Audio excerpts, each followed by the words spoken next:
All right. Hello, everyone. Nearing the end of the day, so I hope you still can stay awake and be with us as we explore cause marketing. My name is Rolly Pane from Closet Indonesia. And like mentioned, we'll be talking about cause marketing and its impact on businesses.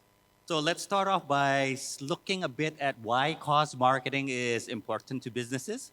So we look at the consumers themselves. Let's see if I can get some slides on here. Okay. Now, from a survey by Kantar, 80% of consumers would consume products that are in line with the causes that is important to them. And if we look from Medium, about 84% of consumers also prefer purchasing responsible products. Now, if you look at the side of the business itself, being a responsible company is actually very good for your business. Sourcing from Profile Tree, Nielsen, and Virtual Impact, 72% of businesses believe that cause marketing is important for the reputation. And for sales-wise, purpose-driven campaigns have shown to increase sales by 50% and also conversions by 10%. So with that said, I'm going to be talking to my speakers to explore more about cause marketing and also how it has impacted their companies. So the first question I will direct to all three speakers. So please share with us how your company has approached cause marketing and what factors do you take into consideration when doing so. So let's start with Pak Amir first from OCBC. Silakan, Pak. Okay, good afternoon, everyone. So it's nice to share this with you. It's very nice to have this topic with all of you. So of course, one of the things when we have this cost marketing in OCBC, we have what so-called our brand for personal banking for a mid-market segment that we call as Nyala. And when we build Nyala, we understand that there is a gap of need of how that institution or financial institution like us as a bank that can really give a genuine education to our customers. And we see that many of our similar competitors are usually into more only on promotions, only talking about educating the pricing, educating about lucky draw. But we see that if we would like to grow our business, if we would like our customer to have more saving with us, more investment, or have an early mortgage with us, the only way to do that is giving a right education to our customers. So that's why we have been promoting financial education with so-called our campaign Financial Fitness, that why that every Indonesian need to have a financial fitness, and as well through our SME, our Nyala business, that why every SME needs to understand about business basics, how that they need to have a good record and everything. And we see that when we do it genuinely, not just like a CSR, not like a separate initiative from as like a social initiative, but this is like an integrating what we do in our core businesses. So when we do the sales, when we do the branches, when we design the program, when we engage the community, when we create a marketing campaign, this is part of the DNA of the business that we do. And we see that the traction is very good. The customer think that we really helping them. And the brand likability, the loyalty is also there, the engagement is also there. So for us to put it in a summary, how we approach this is it has to be authentic. It has to be something that really, really genuine as part of the business. It's not supposed to be a separate things that we only do for CSR, let's say, but this is part really core of the business. So that's how we approach this. Authentic, part of the integrating of the business, and then put all the excitement and also seriousness of this initiative as one integrated approach. Yeah. Okay, thank you, Pak Amir. Next, we'll go to Pak Elvin from Pizza Hut. Okay, thank you, Pak Roli, Pak Amir. I think from Pizza Hut standpoint, there are various angles from our side on how we approach this. The first one, I think it's really from stakeholder management. And from restaurant business standpoint, one of our stakeholders is actually our farmers, because the farmers are the one who actually supply the ingredients for the restaurants to create the products. And from us, it's very critical to get good quality products from our farmers, right? Unfortunately for these stakeholders, for these farmers, sometimes the challenge is actually on price uncertainty and demand uncertainty as well. So I think from pizza standpoint, how we approach the cost marketing, the first one is actually how can we develop our stakeholders, in this case the farmers, for them to actually have more guaranteed pricing and guaranteed demand from our side. We also invest in them, in their technologies, in their capabilities, so they can develop their farming and they can be more profitable. That's the first one. The second one, we actually look out for other avenue where we can be more relevant. I think in the beginning this year, we launched our initiative, Pizza Hut Peduli, and it actually cater for more costs other than farmers, because we want to be more relevant with other causes as well. And I think what's more important also is actually represent the leadership commitment from the company to be more present, to influence and help other stakeholders that influence our businesses. And similarly with what Pa Amir mentions, this initiative is being reviewed every month actually in our business meeting, how this initiative has already helped the other stakeholders, and how this initiative has helped our brand index performance as well. So yes, being integral part of the management meetings, management discussion is actually one of the area that how we actually approach this as well. Thank you. Thank you, Pa Alvin. And next we go to Pa Andi from Kompas Gramedia. Yes, thank you, Rolly. Honored to be here. We at Kompas truly believe that cost marketing or purpose-driven marketing should start with the core values of each of our organization. It should be connected to the purpose of each of our organization. Purpose is basically the intersection of what you love to do, what you're good at, and what the world needs. In terms of what the world needs today, I think we all know that our world is facing significant challenges. Back in 2015, global leaders of the world, they agree on 17 Sustainable Development Goals, or SDGs as we know it. So those goals include eliminating poverty, eliminating hunger, providing education, providing clean energy, providing clean water, promoting peace and justice. But if we fast forward from 2015 to where we are today, 9 years later in 2024, we are only around 15% on track to achieve those goals. So there's significant slowdown that happened during the pandemic and post-pandemic with a lot of global uncertainties. In fact, if we're going at this rate, the world will need 32 more years to achieve what we should achieve in 2030. Di sini ada yang suka beng-beng. Beng-beng. Santi likes beng-beng. Tahu nggak kenapa beng-beng makin hari makin kecil ukurannya? Notice they become thinner, shorter. Well, I talked with Mayora friend and they told us that the price of cocoa, the ingredients of chocolate, has spiked up 4x. January is still around $3,000 per ton. Now it spikes to $12,000 per ton. Now it comes down a bit to $8,000 per ton. And why? Because of global warming, because of climate change has effect on the cocoa supply coming from West Africa. So our approach when it comes to cost marketing is really comes deeply rooted in our concern for the future of Bang Bang as well. And of course, it's connected to our purpose as a news media institution. Back in 1965, Kompas was founded by educators, by teachers and journalists.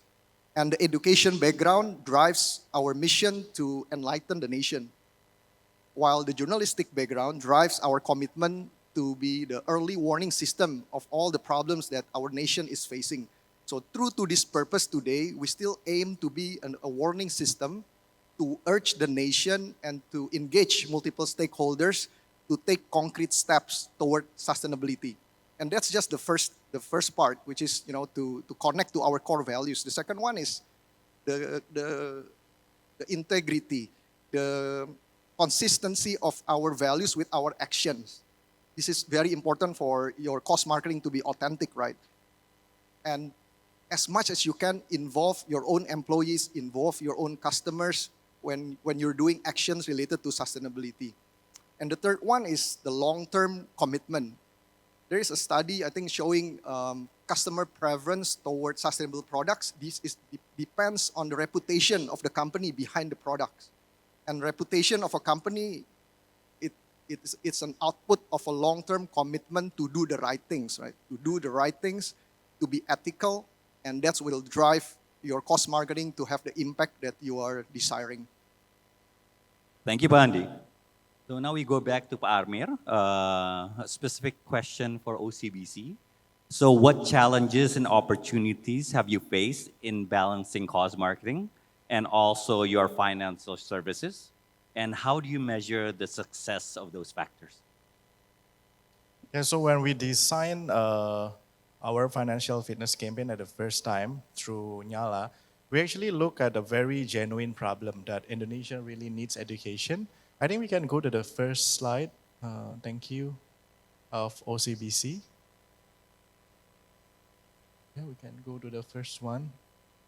So we understand that the real problem is really the education and the literacy on why that Indonesia really needs change for the individuals. So when I give you a story that we always talk to during the team, I talk to my team, which is most of them are bankers, and asking them, okay, how many of you actually already have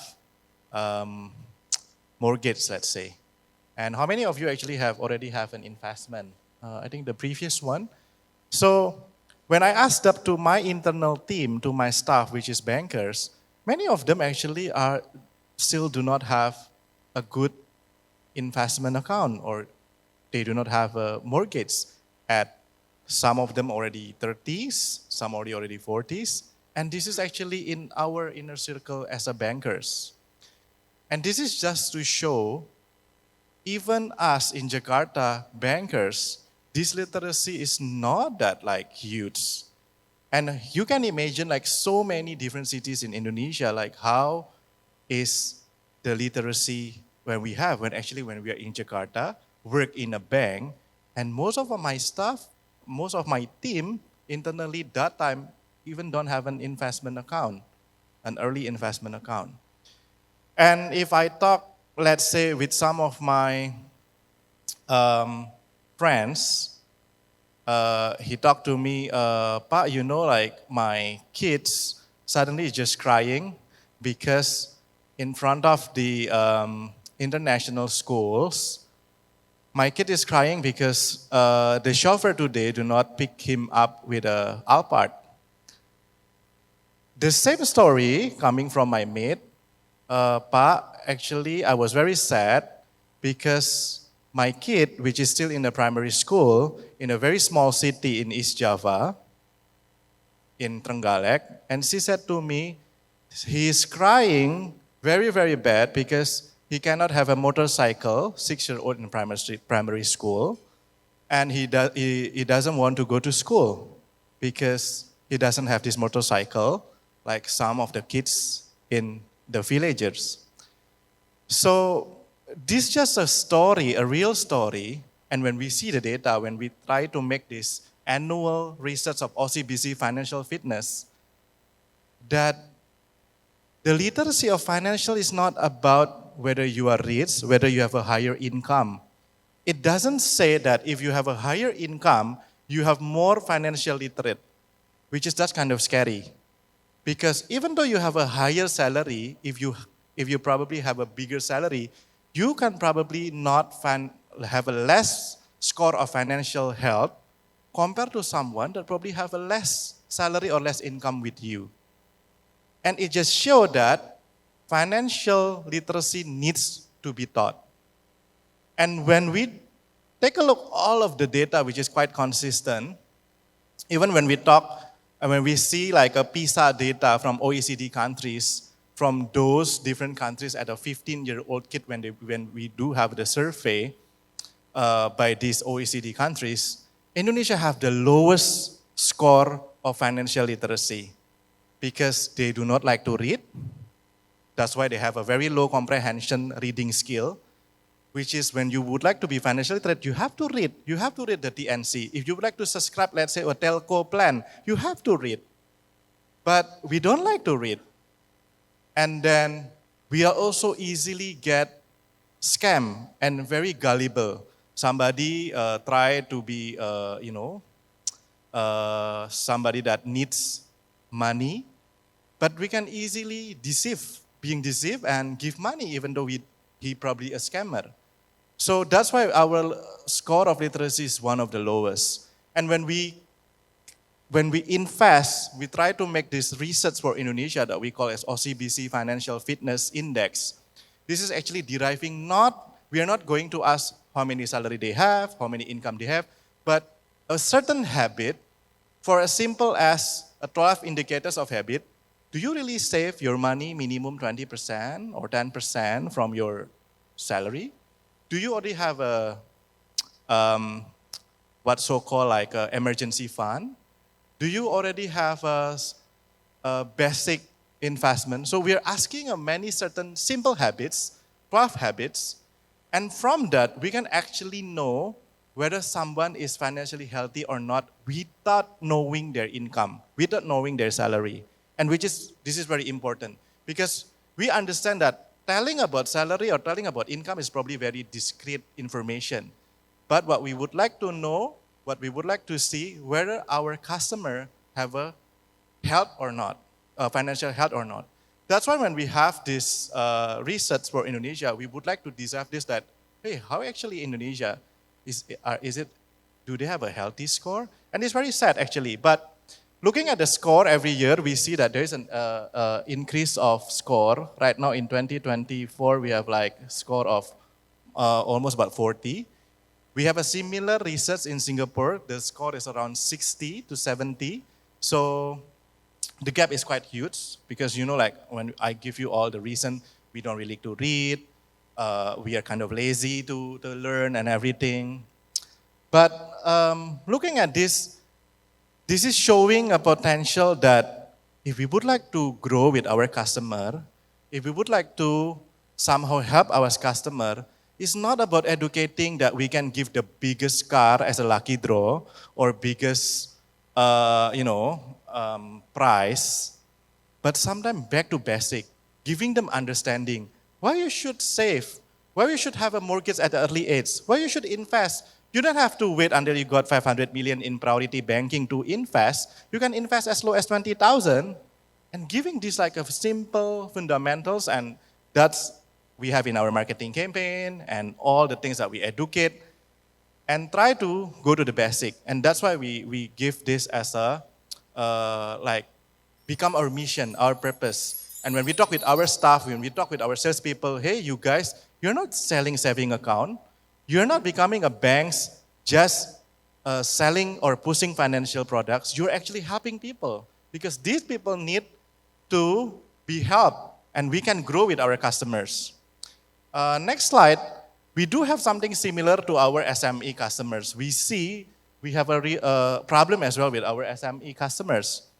Many of them go to the business right away. They do not have a good records. They don't even know how to put good record keeping of their business. And what happened? They do not have access to financials.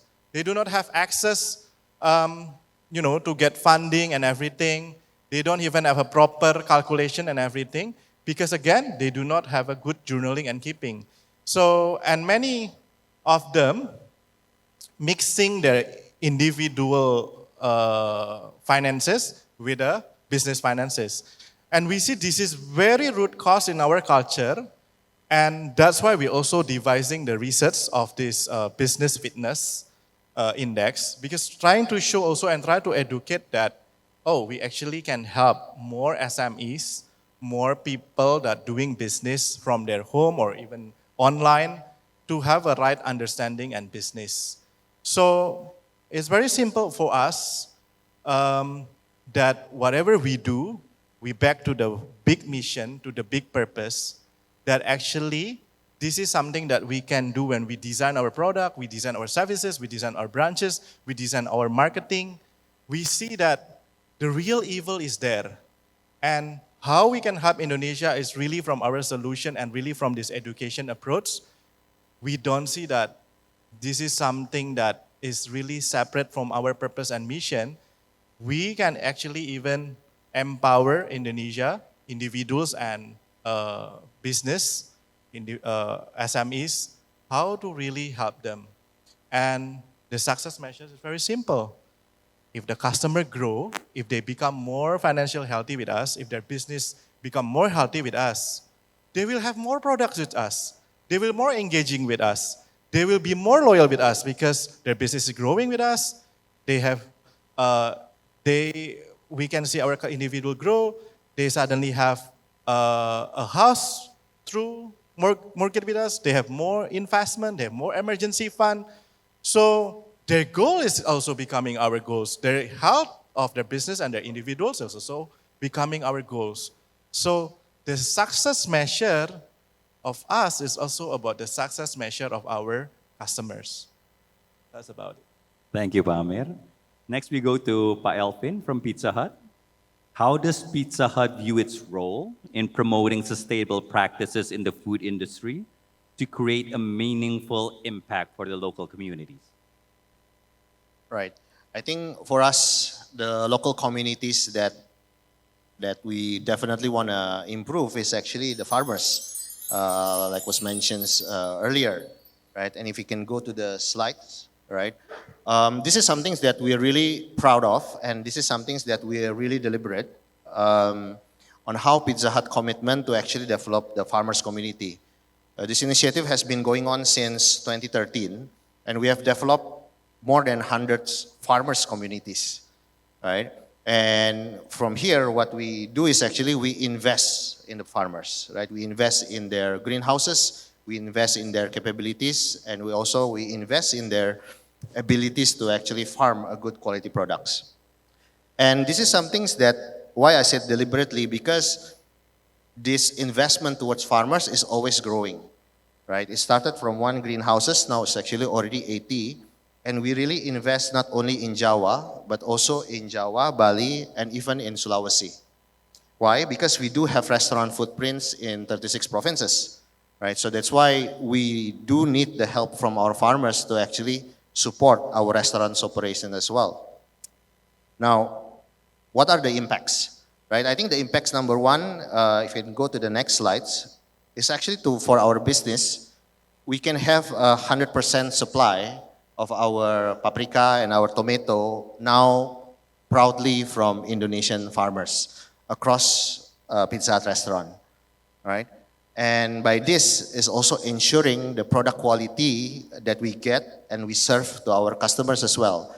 And I believe product quality is actually the number one driver for any consumers to purchase a product or a service.